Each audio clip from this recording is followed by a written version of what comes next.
My name is Steve Moddemeyer. I'm from Seattle, Washington, United States, and I was delighted and honored to be invited to participate today and also witness tomorrow Salar's defense of his PhD. I, there's a concept called karma where we're attracted to things that teach us lessons we need to learn. And sometimes the lessons are good, sometimes they're not good, but I want to share with you some of the lessons that have been attractive to me, and also look forward to learning from you. When I got the invitation, I just absolutely wanted to be here. There's a lot of good work going on here, and I have a lot to learn as well. So I'm attracted here, and I hope you find these ideas attractive that I will share over the next few minutes. The Changing Expectations for Infrastructure in a Time of Climate and Technological Change is the title. And I should briefly mention I spent 14 years at Seattle Public Utilities, which is a water supply, wastewater, solid waste combined utility. I worked in the director's office working on problems that crossed disciplines. So I was kind of an integrator. And then for the last 12 years, I've been a consultant working locally and also around the world with cities often and utilities and other entities on how do we prepare for climate change and how do we adapt both in a sense of resilience and also with sustainability. And I was, one of my early clients as a consultant was the International Water Association, where I helped them launch their program called Cities of the Future, which really looked at these issues around the globe. So that text is not big enough, so strike one on my presentation. But here's the basic line: the world is changing faster than we are. You know, climate change, there's two big things going on with climate change. Of course, we know when you put greenhouse gases in the atmosphere warms up. We also know that when the atmosphere is warmer, it can hold more water vapor.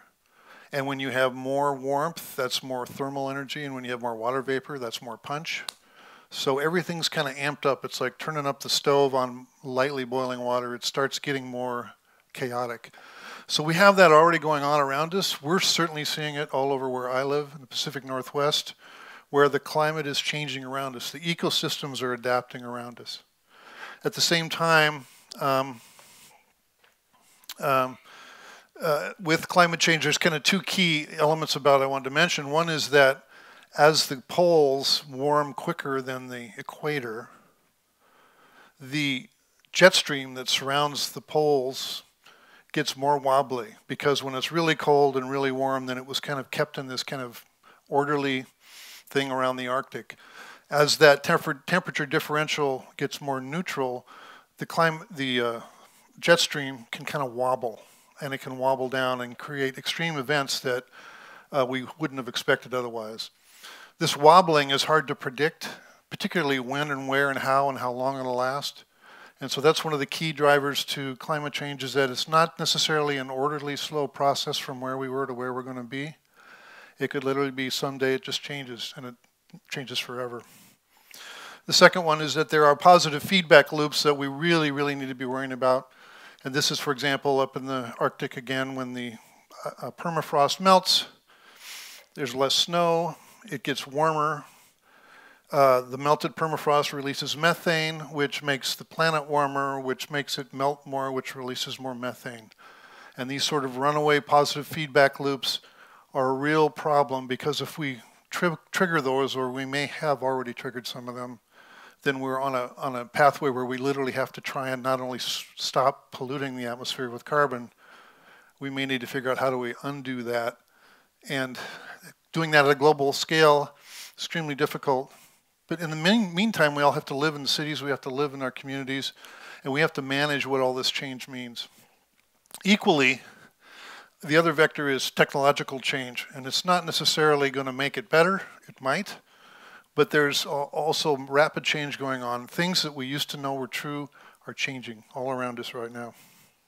So, yes, we're changing.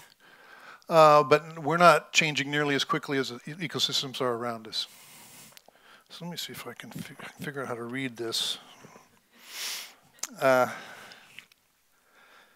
I broke my glasses on the way here, so these are my backups. So here's one of the issues that we have. Like, we are wise in the depth of knowledge, but we're not nearly as we're wise in this kind of way. We're deep in knowledge, but we're not as good where systems and systems are interacting. And that's one of the problems that we have, is all these systems and systems are interacting all around us, and yet we're trained in these silos. So, and we understand the mechanistic pieces that work, and we've gotten really good at that, and we're trained that way. But we're not as good where how do you manage in times that are unpredictable and where its uncertainty is stronger than certainty. So this is the bottom line, is that this creates a kind of thinking that gets us in the mess we're in, and the same kind of thinking won't get us out of that mess. We need to think in a different way. So I'm going to talk about that. How do we think in a different way to manage in a time of deep uncertainty? So to get different answers, we need to start asking different questions. And so one of the questions I'm going to put in a utility, water supply or wastewater, kind of the people that manage infrastructure for cities. I'm going to put it using my experience from that and say, what are the questions that we're now asking, and how does that need to change? So we need to start asking ourselves different questions. So the question that we typically have been asking is, what's the least cost solution that resists extreme events for my system? So if I'm putting a culvert under a road, how big does it need to be so the road doesn't wash out? If I'm building a water supply system or adding on to my reservoirs, how big do they be so I don't have droughts all the time? If I'm actually building an energy system, building a building, I want to know what's the current climate, and then how can I make sure that the building will be warm enough or cool enough? So this applies to everything we build, buildings, water supply, bridges. We all pick a kind of a remote probability of something bad happening, and we design our systems cost effectively within that boundary. So the question that we now ask, the old question is, please, if I was issuing a request for proposals for someone to build a piece of infrastructure or to fix one, I'd say, design some infrastructure that addresses my functional requirements, like I need to cross the river, I need to not have the road wash out. And I want you to design it to a standard that's based on the probability of it failing very rarely. And I want it for the least cost. And so we assign our engineers to design it to that, and then they go to the construction companies and they say, well, here's the least cost way to make it so that it fails rarely. And here's one of the problems with that. The probability of failure is no longer defensible because we use the last 100+ years of climate, of weather, and we say, okay, the last 100 years, the hottest it ever gets is this, the wettest it ever gets is that, the fastest it rains is this or that, and we use that to size these systems. We use that probability, but that probability is no longer true because we don't know what it is, because these systems are shifting. They're shifting around us. And so we still need the function, but how do we design it? How big do you need to make it? In King County, which is the county around Seattle where I live, they're modeling how big do the culverts need to be under a road, given their downscaled climate models. So they take the climate models, they draw a boundary around it, then they downscale it, and then they run the math, and then they try and figure out how much more water and sediment will we get. And their models are saying they need to build roads that look like Chinese bridges, where the road will go like this, and then the culvert will go like that and over. So these are hundreds of millions of dollars more expensive culverts if they believe their own modeling. So the probability of failure is really hard time, and it creates great uncertainty. So how do you actually design things that's supposed to last 30 or 100 years when you don't know what it's going to be lasting for? What is it going to be addressing? And that's, of course, because stationarity is dead, which is the idea that the last 100 years was a good predictor of the next 30 or the next 100. It died in 2008, sadly. But this is 2019, right? And we still act like it was still alive. So we're like, zombie walking into the future, still using those same standards to design all our infrastructure. Or sometimes we'll add in a multiplier. Well, we don't know what the future is, so let's just make it 2 feet half a meter bigger, maybe that'll do it. Or maybe we'll do a lot of math and we'll say it needs to be this size or that size, like King County's doing, where they end up with funny looking roads. So this probability of failure I already explained is the issue. But it's one of the metrics that we use for designing infrastructure. That's the current model. So let's try what the new question would be. This is my proposal. This is how we start integrating climate change and reframing the mindset or the paradigm that we use when we're designing infrastructure in cities. So where the old question said, please design infrastructure that addresses our functional requirements, the new one says, please design infrastructure that addresses our functional requirements. So good, we're still good there. We still want roads to be able to cross the river, and we want the buildings to be adequate. But there's a difference in the second bullet. Instead of the probability of failure, we say design it to a standard that reduces the consequences of failure. And this is one of the issues that I will explain with the next slide, which I need to remember is right there.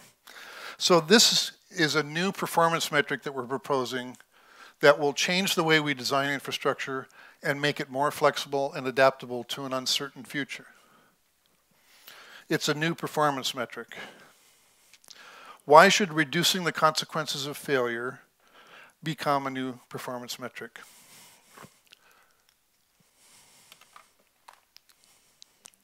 I'm glad you asked that question.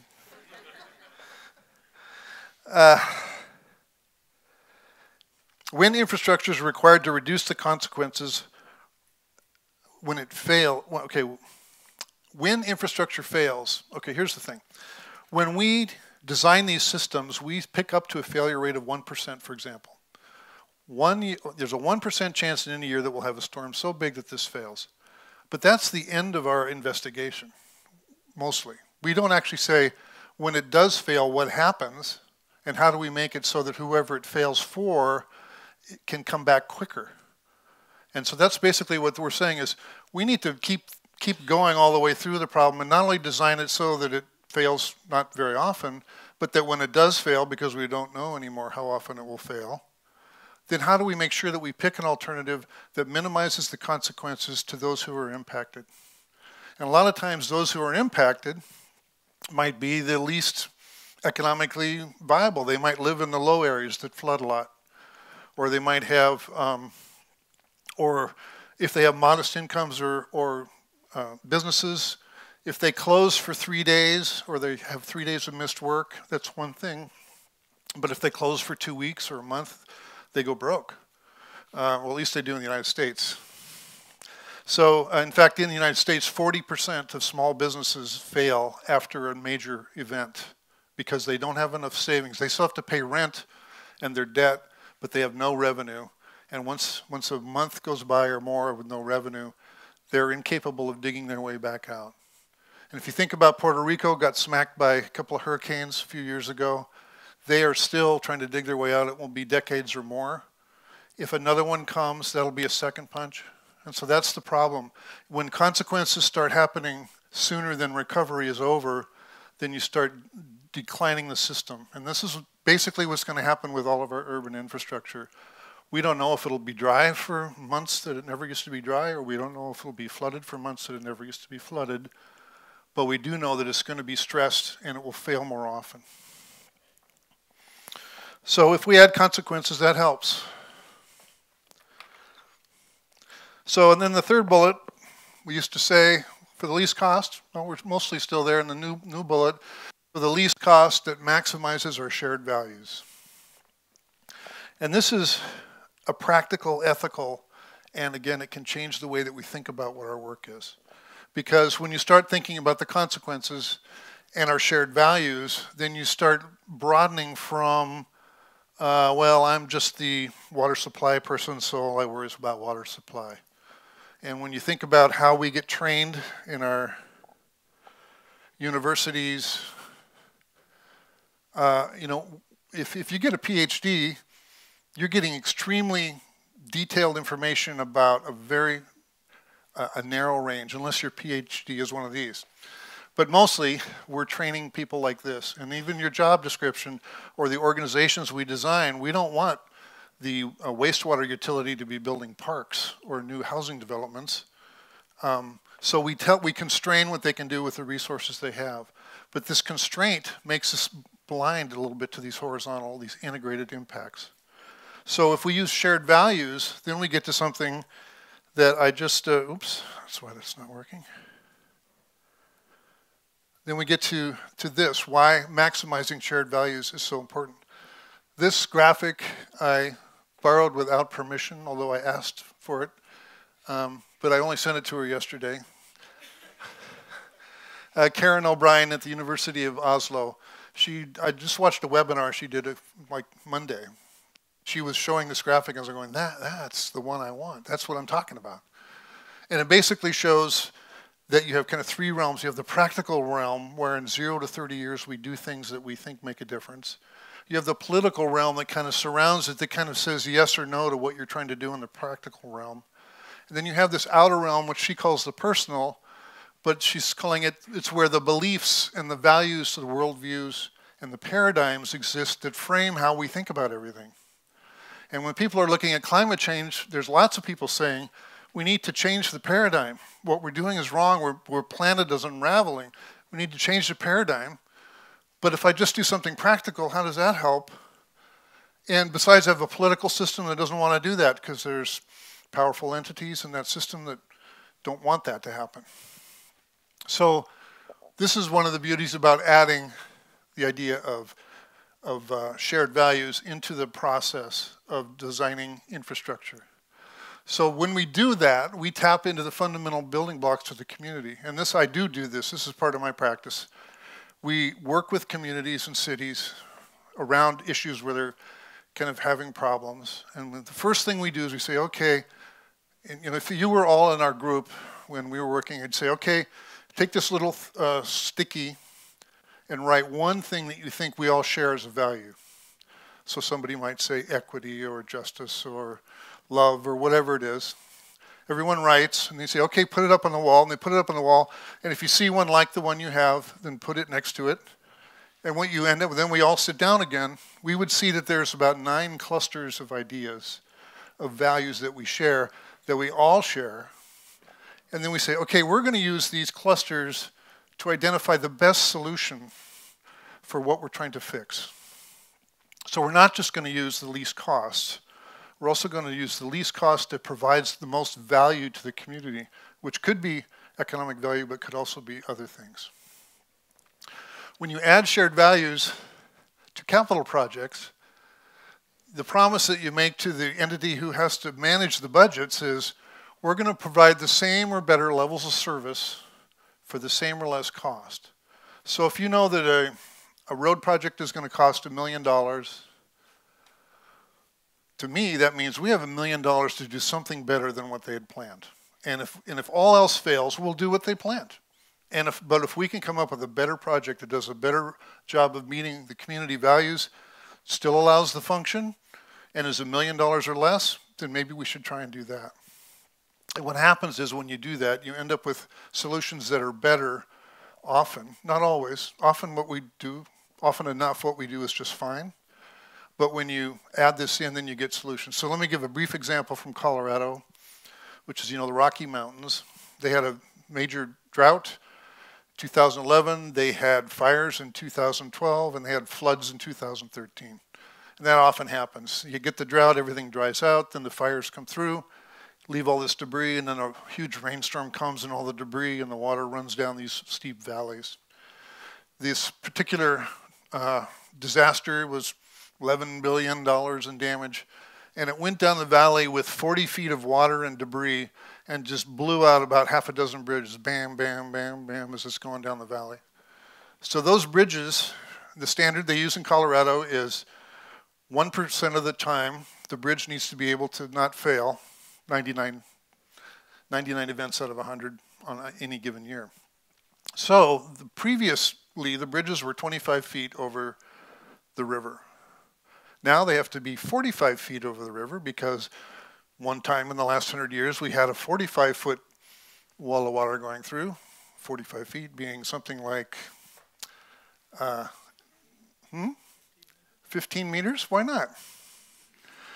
So, so now if you have to build a bridge up 15 meters, but all the roads on both sides aren't at 15 meters up, then you have to rebuild all the roads. So it took half a dozen years, 6 years, to rebuild all those bridges. But the people that lived upstream actually went from a 30-minute commute to Boulder, Colorado, to a 3-hour commute to Boulder, Colorado, because they had to drive around the other mountain pass and go the other way. So the question is, does this 1% chance really do us much good? What if we designed these bridges the same height as they are now, but we made them replaceable, where we expect them to blow out, and we have storage bridges where we just bring them in and put them in to begin with? We could save millions of dollars, years of impacts, and still get the functionality that we want, and we'd be reflecting the community values better than insisting that all the bridges be built up at that new high level. Sad to say, they still built the bridges up at that higher level. But working with the community on that issue was an important lesson for them to start thinking, maybe there really are better solutions and maybe they will cost less if we really think about what our values are. And I've worked this on another one is LaConner, which is a little seaport town that 20 times a year gets saltwater flooding. And they wanted a $1 billion dam around themselves, but the town was 900 people. No one's going to build them that dam. And besides their seaport town, looking at the wall wouldn't really be much of a seaport for them. So eventually, doing this kind of process, they decided they were going to put their buildings on floats and they're going to let them go up and down. And then the week of a year that they're flooded out, they'll be floating, and the rest of the year they'll be who they are. And so they changed their growth planning, changed their capital planning so that when saltwater did come in, it wouldn't hurt freshwater areas.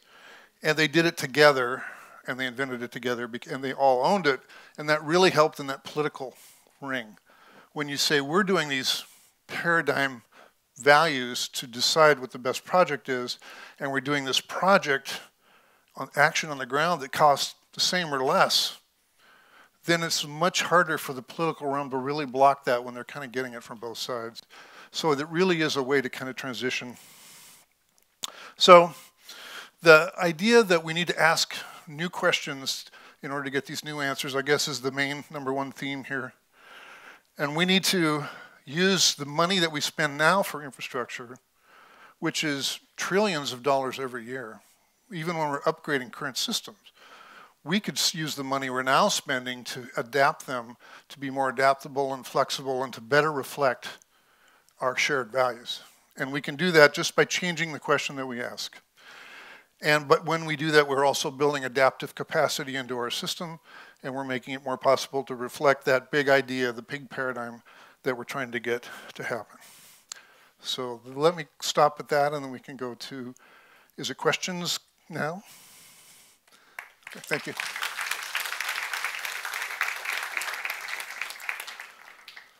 Thank you very much, Steve. So, what new questions do you have for Steve? Gustav. Oh, well, sorry, we need a microphone.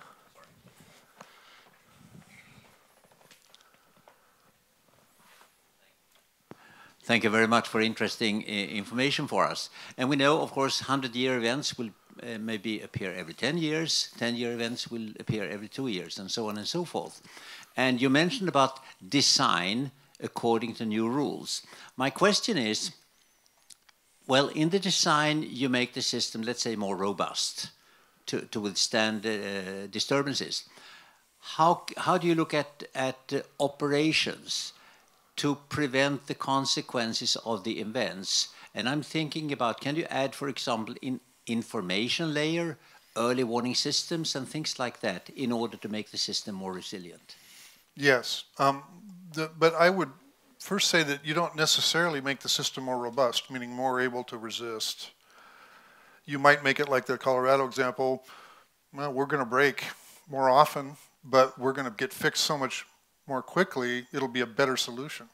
So that's one thing. You might actually, sometimes if you just keep making things more and more robust, they're more and more brittle, and then when they finally do get overtopped, whenever that is, then you've really got a mess. So if our job is to think all the way through to recovery instead of just getting the job done, then we do exactly what you said. We started with early warning systems. You create instant credit that's available in communities that are impacted by floods so that they don't have to go out of business if they miss 2 paychecks. And that's the part of what's interesting is that a lot of these alternative solutions that increase the adaptive capacity of the community help them if flooding is the issue, but it also helps them if there's another thing that happens, a big storm or something, a big drought. The same tools that make a community more robust, more adaptable, is when you think all the way through. And I did have one extra slide waiting for your perfect question. Which is that if you're trying to design a system that's resilient to change, that can adapt through changing conditions, those are the attributes that you want.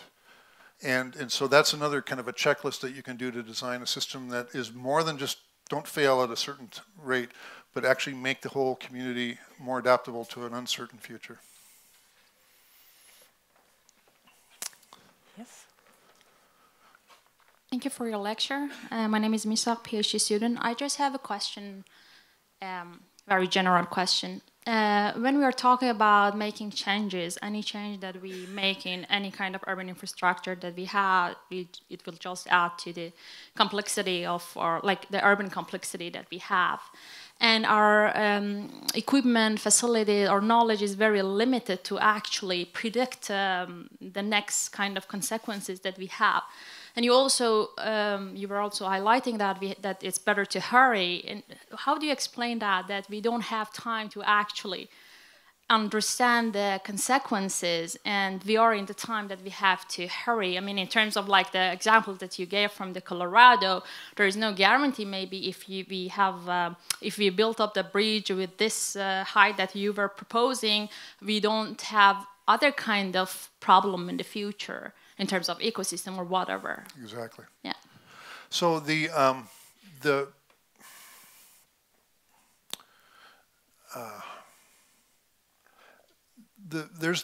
a key distinction is the way that when we're designing infrastructure to resist an event of which size we've determined, the 1% flood, there is a correct answer. You can calculate how high the water is going to be because you can look at all the other data and then you find out what the correct answer is.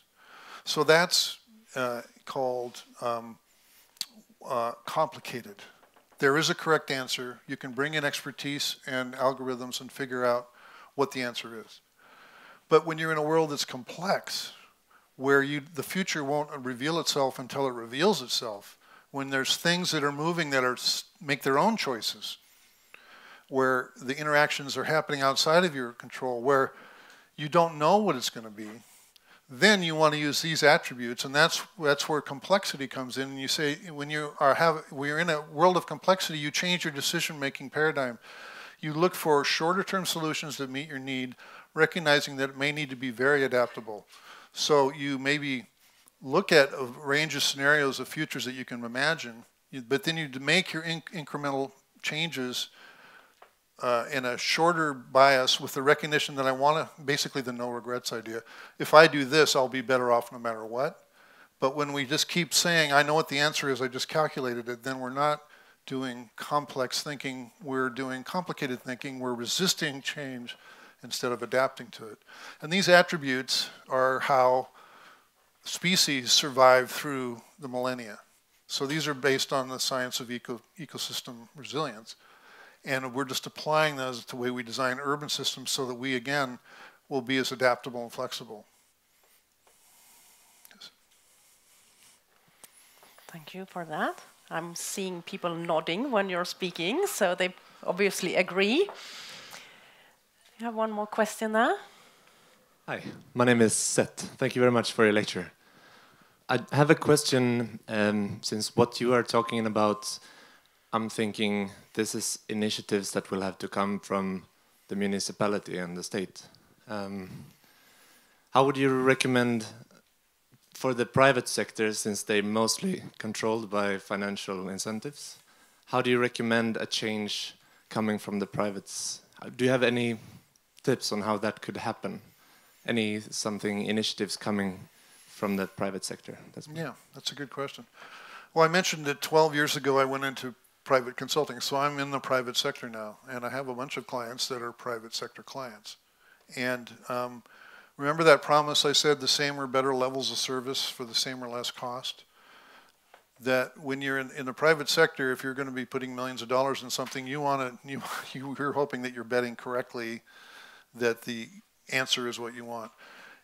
But we are still finding that there's a lot of interest in solutions that are incremental solutions that would make sense no matter what the future is. So that basically an embracing of complexity, and that there's a way to navigate through complexity when you don't know what's going to happen, and that those can be a business practices as well as other practices. So there's many companies in the renewable energy and affordable housing and others that I'm working with where it makes complete business sense to use these points of view. And so I think that part of what's going to help grow those markets is the continuing degradation of the current system, and as it's not kind of delivering the outcomes that we want. And then I also think that reframing it, for example, one of our recommendations is whenever you do one of these projects, that you explain it to the taxpayers or the ratepayers. We're doing this because it builds our capacity to adapt to climate change. We're doing it because it helps us be survivors, not victims, the next time there's an extreme event. We're doing it because it's part of our shared values together. And all those framing things work well in business as well as otherwise. There's still that political ring that can not care about any of that and will resist it. But they're in the resistance game and we're in the enabling game, and so it's just part of the life. But I think that there is a huge role for the private sector. Thank you.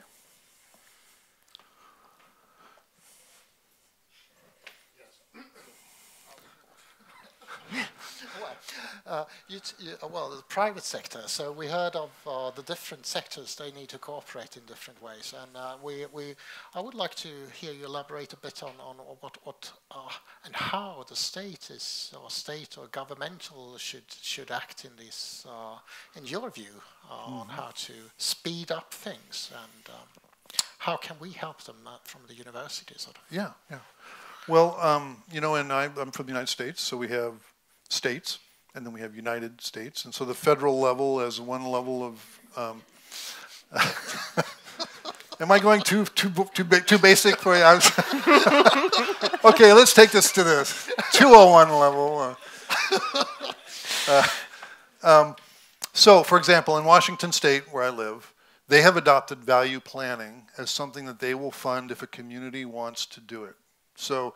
Part of the state planning, which is the state has a public works trust fund of $1 billion or several $1 billion, and they loan it out at very low rates to small towns and communities around the state for their infrastructure projects. And so the state has said, if you do value planning, we will value your proposal more highly than communities that didn't, because you're going to get more value for the state's loaning you this resource.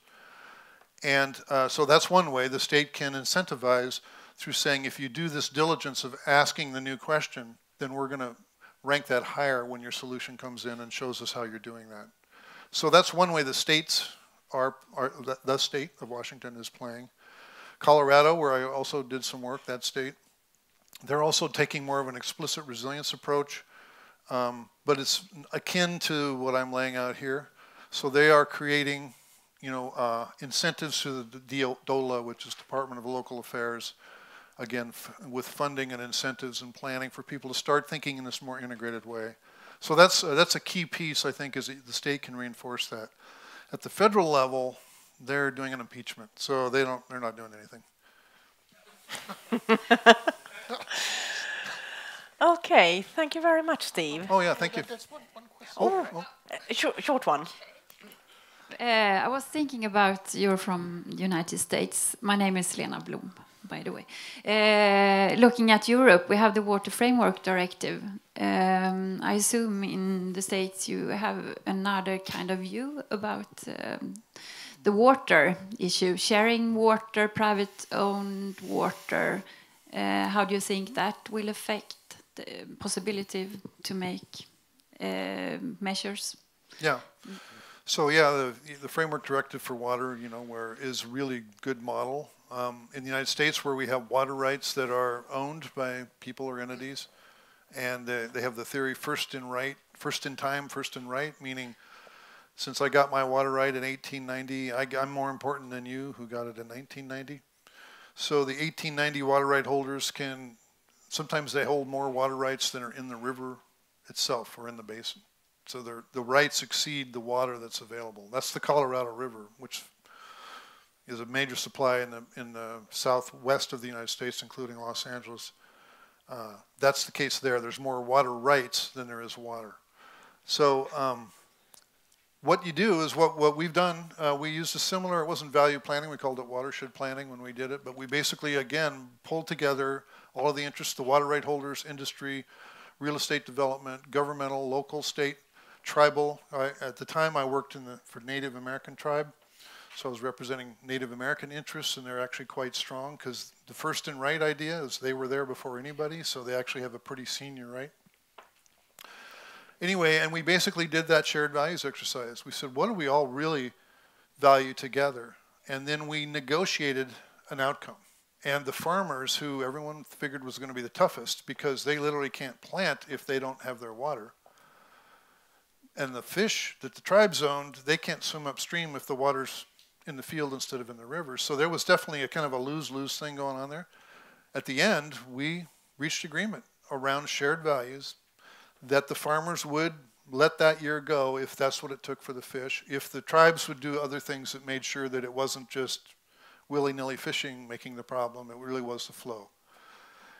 That was highly successful in that watershed that we worked in, and then we went to Olympia, which is the state capital, and there the Eastern Washington farmers who didn't want to give up on anything, they were like, well, that's just those farmers up there, don't listen to them. So we actually, if you pick the right scale, you can get people to agree about shared values, and if you get at the wrong scale, then they just kill it because that's part of the game they play.